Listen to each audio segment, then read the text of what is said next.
Sementara Acik tengah lapang waktu ni, Angel ada persoalan untuk acik-acik.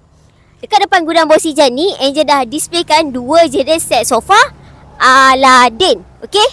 Acik nampak kan nombor satu yang ini color navy blue.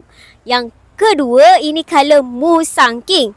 Tapi persoalan dekat sini, Angel nak tanya dekat sahabat-sahabat Angel, antara dua design yang Angel tunjukkan dekat acik-acik, acik lagi suka yang nombor satu ataupun nombor dua? Mana satu pilihan acik-acik? Dan Angel nak tanya dengan acik-acik, acik pernah nampak tak set sofa ni dekat gudang bos Ijan? Ini yang Angel tunjuk ni antara yang acik-acik suka. Sebab apa?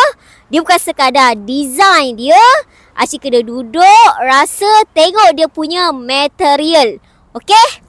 Tak mana lagi kalau bukan dekat gudang bos Ijan acik-acik. Yang design yang macam ni, anda kata nak bajet RM5,000 lebih, RM10,000 lebih, RM11,000 lebih pun ada ya. Tapi yang paling penting, kena jumpa seller kita kat gudang bos Ijan.